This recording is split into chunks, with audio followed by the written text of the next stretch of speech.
We were just talking about the weather. My guest today is Chris Lewis, and he happens to be in Atlanta, but not real hot right now, right? Not no, it's, freezing today, actually. I saw that all over social media. I was like, wow, Chris got snow. I hope he's still going to join me because I know cities like that don't know what to do in the snow. Yeah, luckily, we didn't lose our power, so we've got 3 to 4 inches, which for Atlanta is a major snowstorm, and we all shut down and everything, but we're here.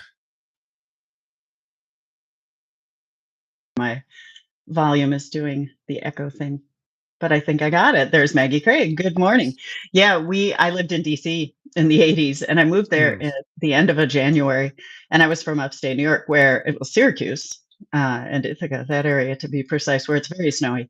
And in DC, no one knew what to do in the snow. And I remember the first 3 Mondays we had snowstorms. So start the week with a little snow. People would just abandon their cars on the Beltway. They would stop and get out and walk away. And it was like, well, that didn't make anything better, but yeah, No, and we had what we called snowmageddon back in Atlanta, like, 10 years ago, and that exact thing happened, but here, it's so rare that, like, the city didn't shut down, and it just started, like, icing and snowing at 2 p.m., and then people tried to get home, and people were, parking their cars on the interstate and walking home, and, yeah, it turned yeah, into a whole thing. So now we proactively shut down a lot more.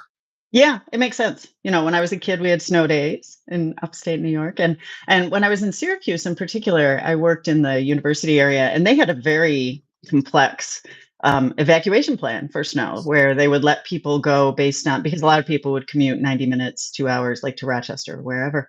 And so the further away you lived, the earlier they let you go, because if everyone in a city leaves at the same time, we know what happens. Fair. Yeah. Well, we apparently just had an earthquake, which I did not feel. I Wow. know. Yeah. I've been here almost 30 years and I've only felt 3 or 4 of them over the years. A lot of our buildings are built so you don't feel them. Which They is a had to good go thing. right. Yeah. I think it was just a little further north of us. I'm sure somebody felt it. I thought it was a truck going by, probably. That's usually what happens. I've Right. had one in a virtual bike fit. That was an exciting Huh. experience. I was like, I think we're having an earthquake right now. So, yeah. And of Keeps you on course, your toes. yeah. Oh, Joanne Clark, where are you from? In upstate. We could have a long conversation about upstate. um, of course, the situation in Southern California, I've had lots of folks reach out to me. I'm in Northern California. Thank you very much. Just to make sure I was okay and not concerned. I'm about a 5 hour drive from Los Angeles, but just devastating what is happening right Yeah, now. it's terrible what's going on there. It is, and it is, yeah, not a lot of words to say. I'm thankful most of my friends have been okay. I have a number of friends and clients who've lost homes and Mm. businesses, and we will see. Hopefully, we get everything um, sorted out very, very soon. So, but anyways, Chris Lewis. Why is Chris Lewis here? I was I was peeping his LinkedIn the other day because I've known of Chris and met Chris this past year, Yeah. and I thought of one word really to describe him. He is definitely what I would call a serial entrepreneur, but in the fitness content area, which is interesting because you are also from the engineering side, right? I am, yeah. My background is in computer science. I went to school for that and have been worked for my day job is in that. But on the side, I've had various websites and businesses related to fitness of various types, starting with the mud run and obstacle course races back in the day, getting into the Ninja Warrior stuff, branching off from that, and then eventually Peloton related stuff more recently. Yeah, that's awesome. Um, I'm one of those people. Brian and I were talking about this the other day because we have a great idea. And I'm one of those people who has so many great ideas over the years. And then, either someone else does them or they just never go anywhere and oftentimes become outdated. So I'm always curious and envious of, how do you make that leap from having the big idea to making it actually happen? A lot of it is just patience and seeing what works. And a lot of it has also been all of these things actually have been things that I created because I wanted them. And they were originally starting off for me. And then it just so happened that these were ones that other people were interested in. Hmm. Like the first one I did was called Mud Run Guide, but that actually happened where I ended up working with someone who is writing one of the first books on the industry. So, in addition to me wanting to know where to find some of these races, he wanted a site where he could share things, related to the book to enhance the book. So we ended up teaming up and working together on that, and that just kind of, we both wanted something. We started on that, and over time, it kind of grew and grew from there. And it was the same thing with I run Pillow Buddy, which is a Peloton news website, but that originally started because when I first got my Peloton, I noticed people were wanting to know where hotels were with Mhm. Peloton bikes. So I created a directory for that. In addition, back then there wasn't a way to do a search for songs on Peloton. So it also hosted a tool for searching for which classes had certain songs and artists, because when I was doing my rides, I wanted to listen to a certain artist. So I made a tool to do that, and that's kind of where that grew from. I was thinking about this morning. Do you patent any of these ideas? Are they patentable? I don't know whether they are or not. I don't. Maybe I should, but yeah. I know in this litigious it's always fun when you take a passion project, and I guess I have to be honest, I did the same thing, right? I was an outdoor cyclist, and I fell in love with cycling, and at the time, I worked in corporate America at Charles Schwab, and in 2001, we had a mass layoff. The entire Silicon Valley was basically laid off, but me and 9,000 of my closest coworkers at Schwab found ourselves suddenly retired with Hmm. very nice severance. So there was no huge pressure to get a job, and there weren't jobs to be gotten. That was the Right. interesting challenge. So I thought, okay, what can I do with my time? And decided to go back to school again because I'm a serial, degree holder. I think I like to take classes and be educated and learn new things. And went back and changed careers and launched myself as a coach, both through an organization called Velo Girls, which is a women's cycling club, and then I eventually rebranded into my coaching business as well, which is called Savvy Bike. So I guess same but different here on a very local level. And Yeah. yeah, It's all, and you're spending the same amount of time and putting the same amount of effort into it. It doesn't matter how small it is, it's yeah. still a lot of work either way. So let me ask you a question. Mhm. I find when you take your passion, your hobby, and you turn it into a job, it kind of changes that hobby. Does that happen to you? It does, but not as much as you might think, because as I mentioned, I have a day job. I still do my day job. I work for a cruise company and we do music cruises at sea. So I work on their websites and booking system for that for my day job. So there's Right. only so much time that I'm able to spend on these passion projects, nights and weekends. Yeah. So because of that, it's not as 24/7 as it might be if it was, my full job doing Right. this. So it creates a little bit of separation there, and keeps it from being all too consuming and, burning out too much on it. Right. It's funny because the other thing that I thought about was like the of Oz.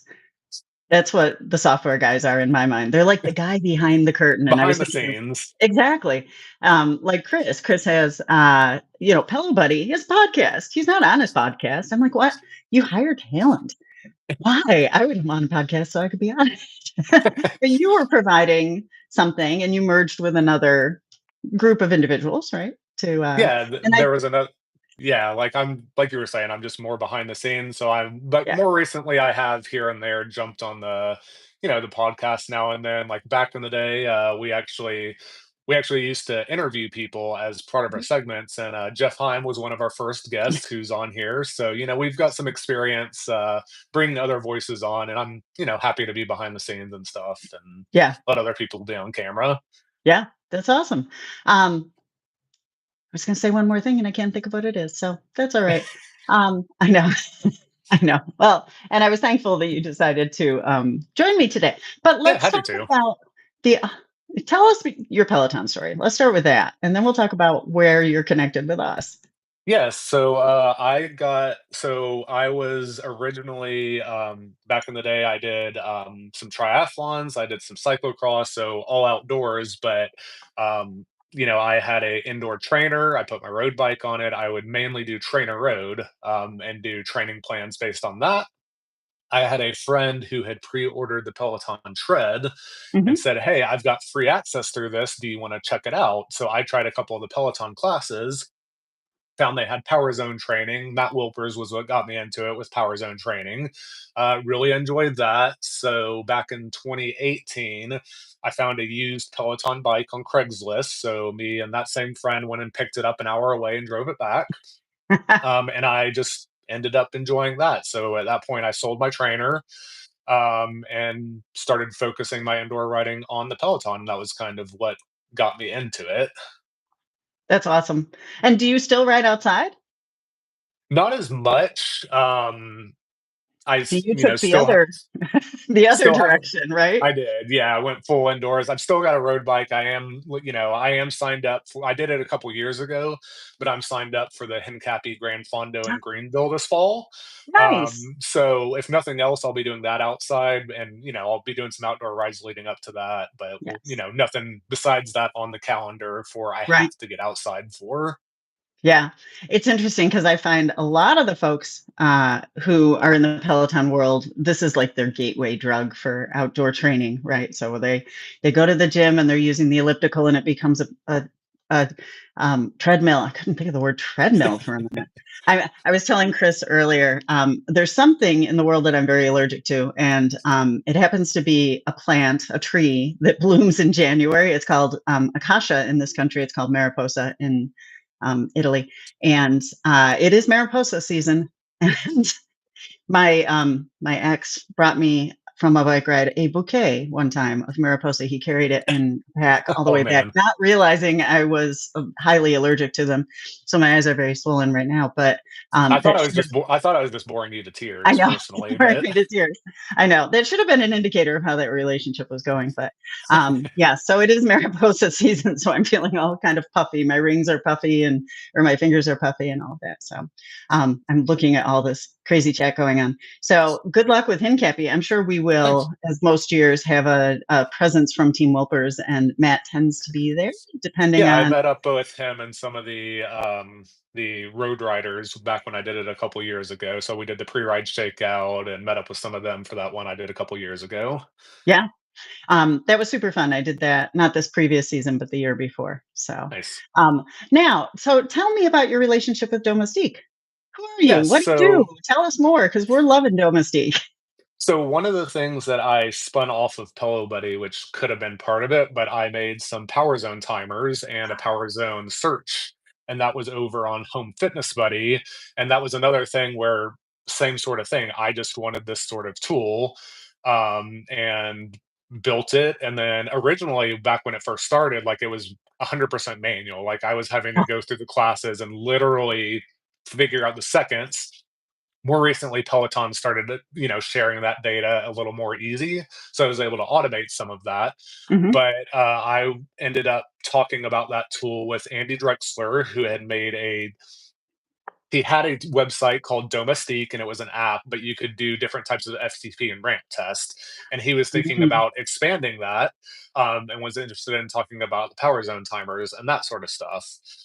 So we kind of had that conversation, and then as that was going on, our other partner, John Sykes, who's out in California and a longtime friend with Andy, he got roped into this as well with us. So through discussions, all that, we kind of the original Domestique was sunset, but then we created the Domestique website that you see today, which hosts a challenge that everyone's doing and has some other tools on the classic website which are working to be merged into one big tool. But that kind of was the genesis of how that came together, working with them. And then we've been working, talking with Team Wilpers and getting the challenge from the old platform to the new platform. So it's kind of been an evolution over time. Yeah. A collaboration on a collaboration on a collaboration. That's one of the things that I was thinking about you, and I think it's true of a lot of us. You've always had a partner pretty much in what you do. It seems like you do a lot of collaboration with others, and that's an interesting skill too. It takes a lot of courage to do that, I think, and trust, and really finding the right partners who have the same kind of mindset, which is sometimes challenging. Yeah, it is, but at the same time, like, it's good to have new ideas, different skill sets working together, different complements. So Mhm. like you were saying, if you can find the right partners and find the right people to meet up with, it can really enhance way more than what you can do by yourself. Right. I like to think, and I think this in the coaching world too. I like to be a collaborator, not a competitor. I don't want to compete with you in your business. You have your area of expertise or your region of the area, and we can learn from each other and we can do things together. And usually, what I do is I hire the competition. I just What squash them in my own little way. But yeah, Well, and especially in the Peloton world, like there's 7 million members out there. There's right. 60 coaches. There's all these different groups. Like it is a big, wide world of Peloton members and community out there. There's space for everyone. There's space for different voices, space for different ideas. So I view it as, people just have different areas and Mhm. some people might like one voice more than the other, but there's room for many voices and, many people doing lots of things in that space. Yeah, definitely. And I think, yeah, like you said, there's plenty to go around. You mentioned groups, and I think that was one of my, I subscribe to your newsletter and I occasionally listen to podcasts and the Peloton world. And I used your group directory on Buddy when we Mhm, were doing some marketing research about all the groups. And it's funny because our team with Team Wilpers, the coaching and bike fitting team, we were talking about reaching out to different groups to work with them, to mhm. collaborate with them. And they started a Google sheet. And of course, I had like 100 groups I belonged to because I just went through and I was like, how did I do that? And I thought, oh, yeah, back in 2020 when I was not a Peloton rider, so I didn't really understand the culture and the people and what were the pain points and the motivations and everything. I just went on Facebook one day and joined every group that would let me in. Mhm. And there's a few, like Peloton dads, they're like, yeah, Sure. whatever. So, but and the shorty tribe, I had to really negotiate with the shorty tribe. I was like, I'm not here to sell you anything because I'm 5'10, and I was honest. I couldn't lie. They ask you, your height. But, Right. I was like, "I'm not here to sell you anything. I just wanna learn. I wanna listen and be part of your community," and it's been great, and there are some groups that I really love, and they rarely talk about Peloton, but then there are groups like ours, 7,000,000 or 7,000,000,000. I have no idea, but either way, that's Million. a lot of And it's numbers. I mean, it's probably more in the 6.5. It's been, dropping a little bit each quarter, but it's in that 6.5-ish million members, not Yeah, billion, million with an M. yeah, that's crazy, and those are paid memberships, app and device, or just No, people it's who not. own a piece of equipment? That's people who have accounts. I think Ah, the paying members is more in the 2 to 3 million, I think, but if you own a bike, your entire family can have mhm, accounts on there. If you have App Plus, there can be multiple accounts. So that 6.5 million includes all the people yeah, connected through those various accounts. that's awesome. Um, Let me ask you something. On the Mhm. Domestique side, anything new Yeah. and exciting that we've seen in the last week or 2 since I had John on? So funny enough, I there's definitely been some new stuff in the last week, but probably as we're having this call, I know John and Andy are working behind the scenes to roll out some new features literally right now. So it might be live by the time people head over to the site. Awesome. Unfortunately, Don't kid Jeff, I see yourself him. though, John is on here. They're both wizards. They can multitask. And Jeff, unfortunately, the splice and graph togethers is, I know you requested that, but that is not yet created. Maybe down in the future. But one big thing that you can do is you can now have the ability to save notes on a ride you've completed. That's So a if great you have idea. thoughts on how it went, or you just want to make it for yourself, once you've completed a ride, you'll have an ability to save a note and attach it to that ride so you can restore it. In addition, there's a new compact view of the schedule. Ah, So before it would have the image of the instructor, depending on what your toggle was, you would see the mhm, graph. There's now a pretty compact view where you can just get a much more mobile friendly, easier to view. There's quick access buttons to mark it as taken and not taken. And then finally, the one thing I'm most excited about, and we've kind of alluded to this in the past, up till now, you've had that one big button that you could hit to replace your stack with mhm. the day's ride, which is great. But you have to go to the website and click that button. There's now a toggle at the bottom, which I believe, I forget what exactly it's called, but it's probably called auto push to stack. Yeah. But if you turn that toggle on at 1 a.m. the morning, if it's Wednesday, it will load the Wednesday classes to your stack automatically without you having to do anything. So that'll be 100% automated. You just wake up and those will be on your stack. Oh, So that's that's the big awesome. one I'm excited about just because it, removes a tiny bit of friction and the stuff shows up automatically. Yeah, we've had a conversation about that. So just this is a good example of the Oxford comma. You don't have to get up at 1 a.m. and push it, right? But at 1 a.m., the At system 1 will a.m., the push, system okay? in the background, I was like, it "I'm not will gonna set an the alarm for robot 1 the a.m. and robots go in the push this background will button do every day." that for you, and it's based on local time. So Yeah, at 1 a.m. in Germany, they'll do it, and then 1 a.m. Eastern time it'll happen. So everyone should be asleep, and then by the time you except wake up in Maggie. your Maggie local starts time, working out at, like, 1 a.m. No, it's not of quite, course. but she's a 2:30 up in the morning, I think is her story, and she's, like, on the bike by 4:30 or something crazy. So, yep, there she goes. She works out like crazy. So that's exciting. We were having a conversation in our team meeting yesterday about everyone's compliance, right? And if you didn't have or you took a substitute class and you didn't actually go back and make that happen, it looked like you didn't do the work this week. And so we wanted to make sure also that people had compliance. So it sounds like that's going to help with that. So I Yeah. get a good report card instead of feeling like I didn't do the things just because I did something different. So And as one thing to clarify, as John just mentioned in the comments, I know there's been concerns about like what happens to my stack if I have something with the toggle to automatically add it to your stack. If your stack happens to be full, it's not going to blow it away. It will just mhm, append these to your stack. So there's really no harm in keeping it checked because if you have room in your stack, it will add them if your stack happens to be full. yeah, You'll be able to manually manipulate that. So it'll just add these to the stack. And if you've already done it for some reason, it only does the ones that you haven't written yet. So if you've done it, it's not going to restack them for you. So it ah, uses the smarts behind the scene to look at what you've done and just do the incomplete ones to your stack for you. good. That's awesome. We had a poll up last week, and I know that you guys have seen it as well. But push to stack seems to be one of the favorite features of this. So that's awesome that we have all of this happening behind the scenes. It makes it seem so easy. And that's the other thing as a non-software person. You see the user interface, and you're like, "Oh, how hard is that?" Mhm. Really hard. Trust me. But these guys are really good. So keep your feedback coming, everybody. The group leads have been awesome in sharing your feedback from the chats, and I try to pull stuff out of the group. And I know all our partners from Domestique are also on the group now. So real time feedback is great. And they're adding features. And yes, we have a laundry list. So, Jeff, your features will wait. They're designated to go to the bottom of the list, just so you know.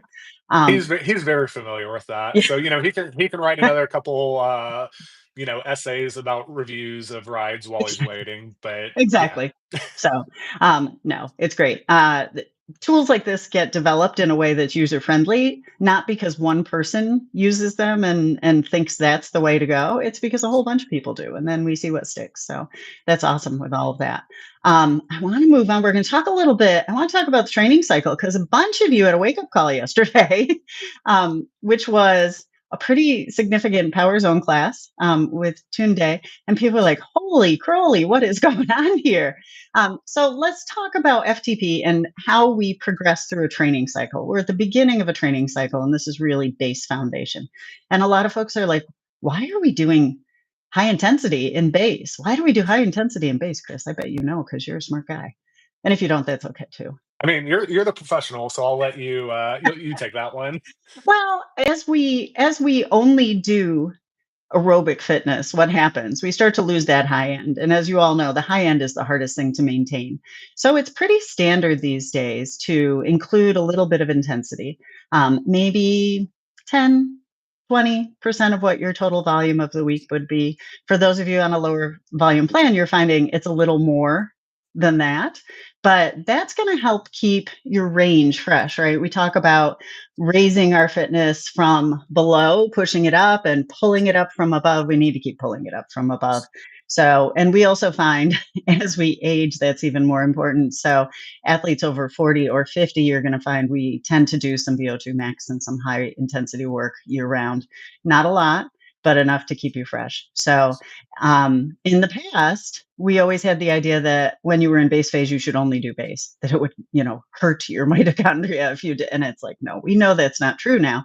There is definitely a reason to do foundational fitness, to do aerobic fitness, but we also want to have some high intensity. So, holy crowley, yeah, that was a good class. Now, what does that tell you, your response to that?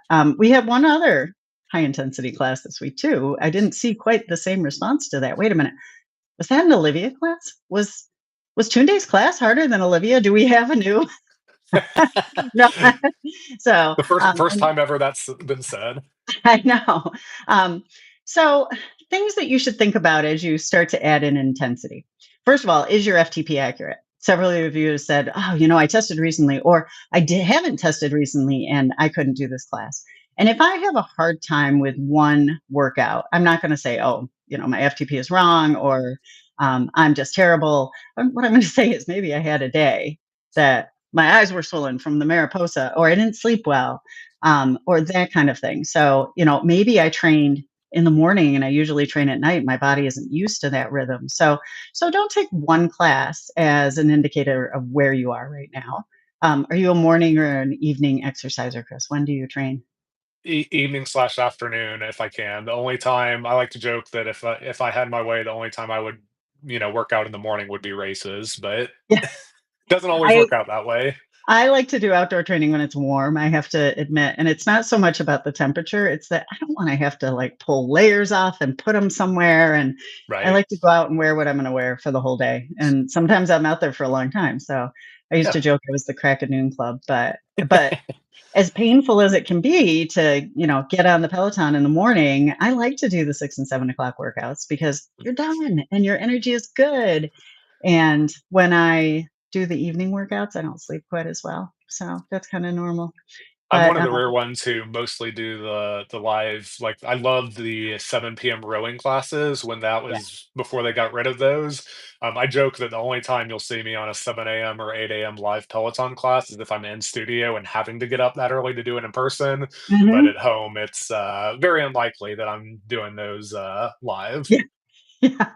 I understand. And of course, here on the West Coast, we don't have a lot of, well, at least Power Zone live stuff. We Right. never get to see Matt unless we, 5 AM for Matt at Saturday, that's, I know a lot of people do it, and more power to the people yeah. who can and do, but, that's yeah.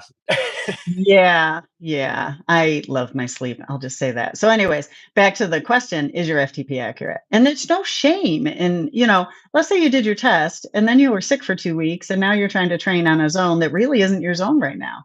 So, we were talking about Hannah Otto in that podcast recently and how she says, sometimes your FTP is different in the morning or at night. It might be different on a day when you've had good sleep or bad sleep. So remember, it's your training zones. It's just an indicator. It's just a gauge for us of how hard to go.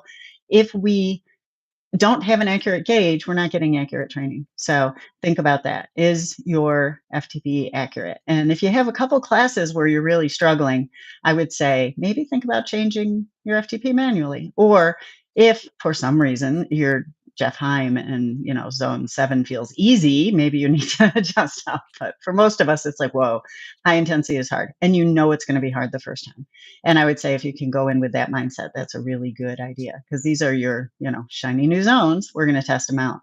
But remember, FTP is also a zone. It's not one number. And you see that visually, but oftentimes we think, oh, my FTP is 200. No, you're looking at a zone probably from, 185 to 205 to 210, somewhere in there. And the way that we test on Peloton, you're probably finding that your number is at the high end of that zone. So it's okay to go a little easier. What I don't want to do is just say, oh, I'm going to ride down a zone, because then you're not getting the intention of the training.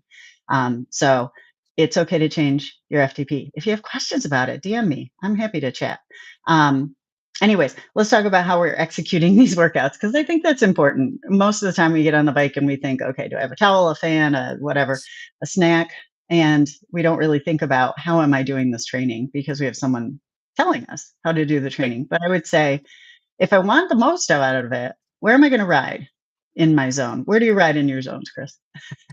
It depends on how recently I've done my FTP test. Ah, I will say I do have a habit of trying to aim, well, I used to, not as much anymore, but I used to be, trying to aim towards the top of the zone, but again, depends on which workout you're doing. It's a lot easier to do that on Power Zone Endurance than a Power Zone right. or Power Zone Max type ride, so it Yes. it all depends. I am definitely a top of the zone rider, and I'm also like even outside, I like to ride at the front of the group because I'm afraid I'm going to fall off the group or whatever. And so I do more work than I have to. And it's that same irrational fear of, oh, if I don't ride at the top of the zone, I'm going to be below my zone, which is okay, right? So the way the classes are designed, you should ride in the middle of your zones. Now, you may find shortly after your FTP is increased that riding at the bottom of your zones makes sense, and that's okay. Um, it's very okay, actually. It's probably better in this scenario than riding at the top of your zones. We know in Peloton world, zone 3 is considered endurance. In outdoor riding world, it's not. So Right. if I'm doing an endurance ride and I'm already riding higher than endurance, and then I'm riding at the top of the zone or up a zone because, oh, I could just ride in zone 4, and then it becomes the top of zone 4. You're not doing what your body needs right now. So trust us on this. It's okay to ride easy. Um, yeah, and especially early in the training zone. So let yourself build into your zones. That's okay. Uh, take the indicated recovery. We had a nice conversation about recovery and why it's different in some classes and others. And I would say zone 3 is not recovery. We know that, right? Zone 1 is technically recovery. Some types of intervals you might see a zone 2. Take it low and slow. That's okay. The important part of your workout is the work interval. But what makes it important is the rest interval, right? So yeah, go hard when you're supposed to go hard. Go easy when you're supposed to go easy. If you don't go easy, what can't you do?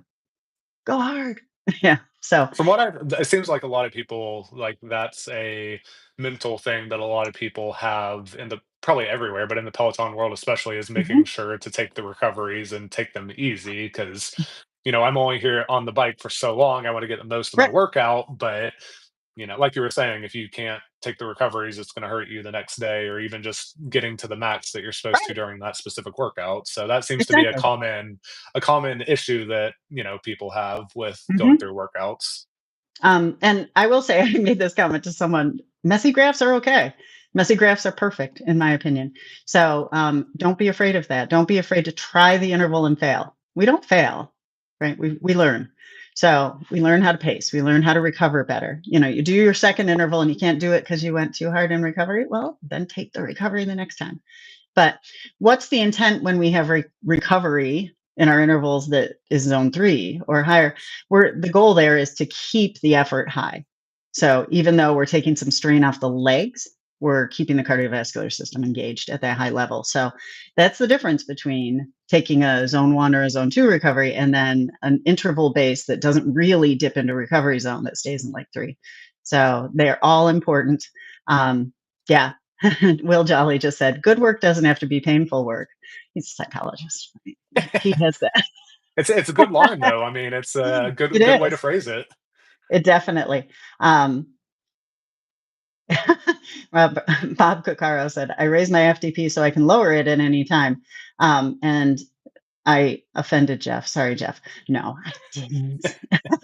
I know how you ride. You're a great rider and you have really high end power, which is great, right? Different courses for different horses. Anyways, oh, he does have court. Okay, he's not leaving because of me and my comment. No, it's because Um, of me. He was like, "I can't." yeah, good. Do the cool down and stretch required. Yeah, obviously. We're trying to teach you good athletic habits, good training habits. And especially again, as we age, my recovery begins on the bike. I do something, and maybe you guys want to try this, especially on your longer rides. I typically will have a protein recovery drink, a little almond milk, some protein powder. I actually put it on the bike with me. And so in the cool down, and depending on what kind of training you're doing, a lot of what I do has maybe a 5 minute cool down or a 10-minute cool down. I'll drink my recovery drink at that point. I don't do it outside because you recovery drink and sunshine probably isn't a good thing. But my recovery, my preparation for the next training starts at the end of this training. So that includes my cool down, super important. I need to take my heart from a state of work to a state of rest. I need to let my muscles cool gradually, let that blood go back to the internal organs so I can do my housekeeping stuff instead of my exercise stuff. So, yeah, take your recovery. And just like that, take your days off.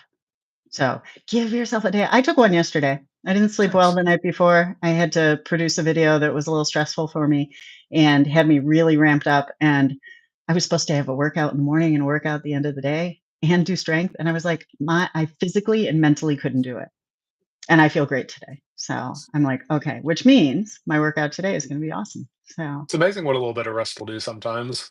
right? And do we lose fitness if we take a day off? We know that answer, Lori and her rhetorical questions, right? Yeah. Yes, Joanne, that is one of my favorite tips is put the recovery drink on or the recovery snack or whatever you have. But I like to get something in really fast because we know that glycologists did what the glycolytic cycle. That's the time my body wants that, right? It's going to soak it in like a sponge. And then after I've done a little bit of down regulation, then I can have some real food when because it takes time for the Oh blood to yeah. get back to the internal organs. You don't want to get a bellyache. So yeah. Um, what else was I going to say? Oh yeah. Don't overpower your rides. We know this, right? It drives me nuts when I see my clients in particular, and they're supposed to have a TSS of 45, and they have a 90, and I'm like, what did you do? Right? So it's okay to train the way we're supposed to train. If you think the rides are too easy, retake your FTP test. But then again, retake Tunde's class and you tell me if your zones are easy, right? That's a good test. Yep. Anybody can ride endurance. So don't ride up a zone. Don't overpower your rides. And the other thing I would say is, based on some feedback from the groups this week, work on cadence training. Right? I want to work on force drills. I want to work on the low cadence with the harder resistance. I want to work on the high cadence with the lighter resistance.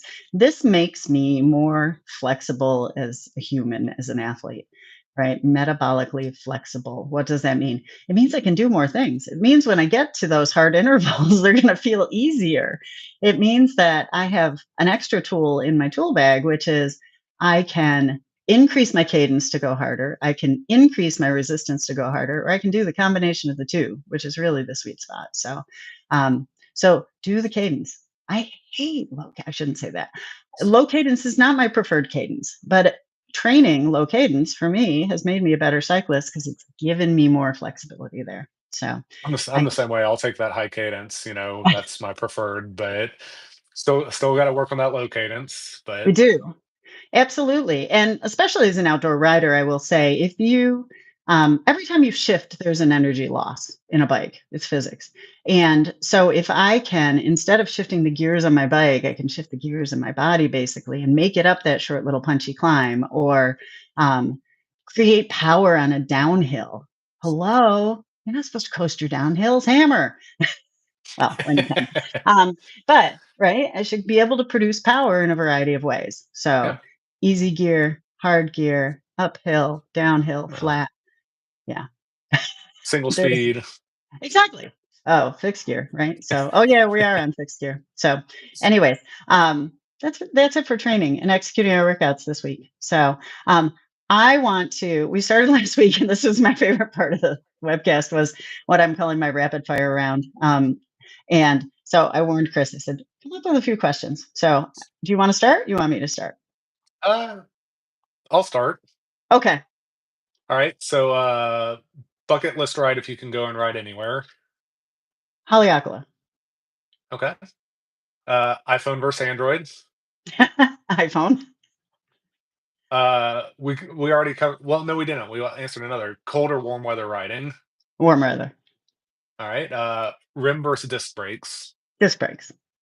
All right. And then besides Matt, who's your favorite Peloton instructor? um, oh gosh, I might say Dennis. Okay. There are things I really like about Dennis, including cadence, right? Mm-hmm. Usually it's pretty good music. So then I have to say ponytail Dennis or short hair Dennis. Fabio Dennis. Exactly. I remember when so for those of you newer to Peloton, Dennis used to have this look like a romance novel cover, right? So he had this long hair, and sometimes he would fling it around in the smoky bar room eyes, and he would look into your soul. And I was like, wow, this is creepy, but okay. But then he Um, donated it all to one of the organizations. So it was ended up being a great thing. yeah, Yeah, no, Dennis is one who I think he has gotten better and better at power zones too as he's done more. So maybe someday he'll ride outside. But yes, oh my, that hair. Yes, remember?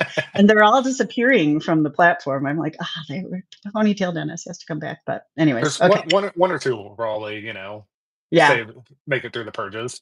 I know. Hopefully. So speaking of hair, Matt's getting really nice hair. Look at that. Yeah, Changes his look. I know. So, anyways, okay, here's my question for you. Favorite Peloton instructor? Matt. Okay. Swim, bike, or run?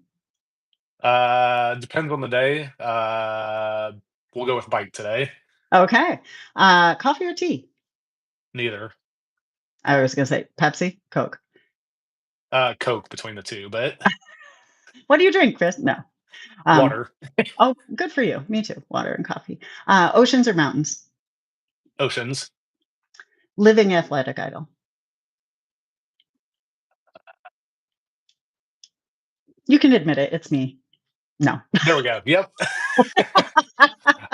I don't know if I really don't know if I have one. How about living software engineer idol? No. Are there such I, things? there probably are, but it's yeah, Yeah. Any historical athletic idols? He's like, I'm a software geek who not in rides. particular. No, like it's I just yeah. I mean, there's plenty of people with great accomplishments and stuff, but I don't know if I have one that I would necessarily put on a pedestal above others for me personally. Yeah.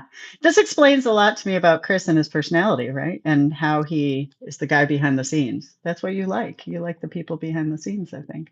A little Um, bit. how about two more? Athletic goal for this year.